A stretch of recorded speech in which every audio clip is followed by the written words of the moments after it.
Lindy, yung mga nagko-comment, ikaw daw ay tumaba.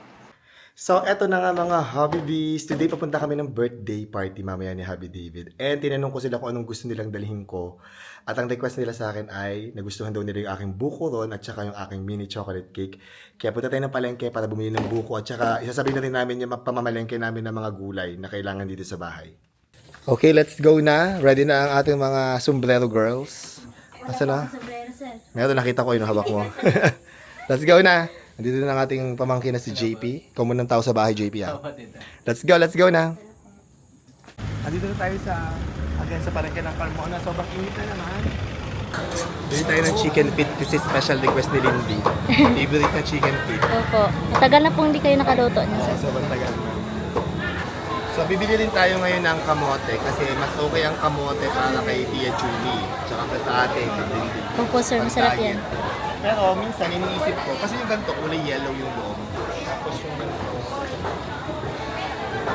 ito yung usual na kamote. Sabi nila mas matamis daw to. Mas masarap. Opo, sir. Nung natikman namin. Ano, mas gusto mo to? Matamis to, sir. Kesa dito ano? Pero try niyo po yan, sir. Dito tayo sa kulay orange.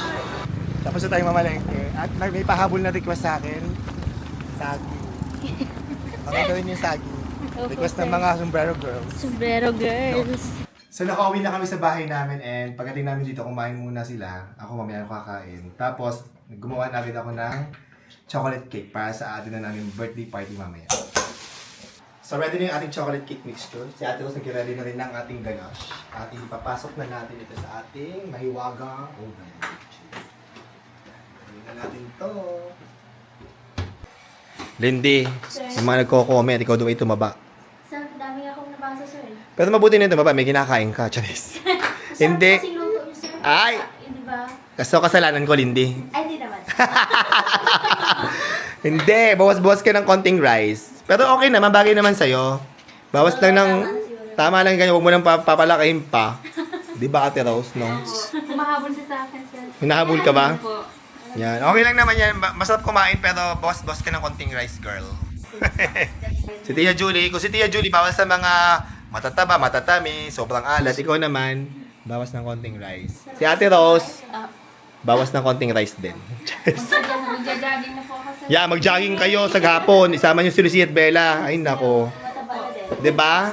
O yan ha, yan ang inyong goal ngayon, mag-jogging.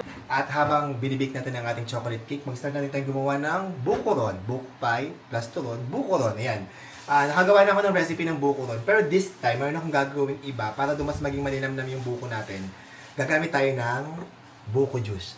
Yung fresh buko juice na binigay sa akin.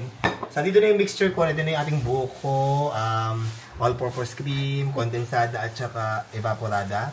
Ngayon, lalagyan lang natin para maging mas malasa. Maglalagyan lang ako siguro ng mga 3/4 cups ng buko juice. Fresh buko juice. Yan.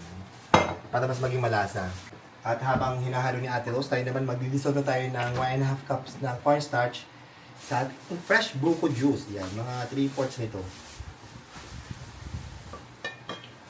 Tapos, i-dissolve na natin ang ating cornstarch.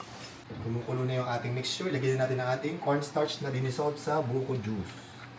Ang bango nito. Mas naamoy ko yung buko. I think it's enhance talaga yung buko juice. Ito na yung ating buko pie filling. Tapos, ito na rin ang ating ganache na ginawa ni Ate Rose. At luto na rin ang ating chocolate cake. Ayan. Chinag na natin ang toothpick yan. Ready na ito. Papalamigin lang natin. Tapos, tsaka natin i-buhush ang ganache. Gagawa tayo ng dalawang tray ng 12 pieces. Ayan, 24 pieces. Sobrang kapal niyan, guys. Ayan. Doon na lang ipiprito pagdating sa kanila para super crispy. At eto na. Aalis na kami. Papunta na kami sa birthday party. Ito na yung ginawa ko, guys, na mga buko pie ito ron. Buko ron.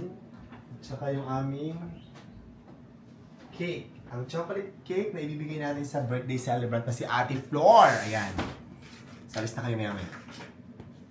And we're here na sa aming pupuntahan at familiar na familiar itong lugar na to, guys. Ayan, nakita nyo na to sa vlog ko. Yan, nakita nyo na yan, mga toys na yan. Diba? So yes, andito po kami sa bahay ni Manong Jed Madela. At andito na ang mga people. Ayan na sila. Andito na ang ating birthday celebrator, Ate Flor! Happy birthday!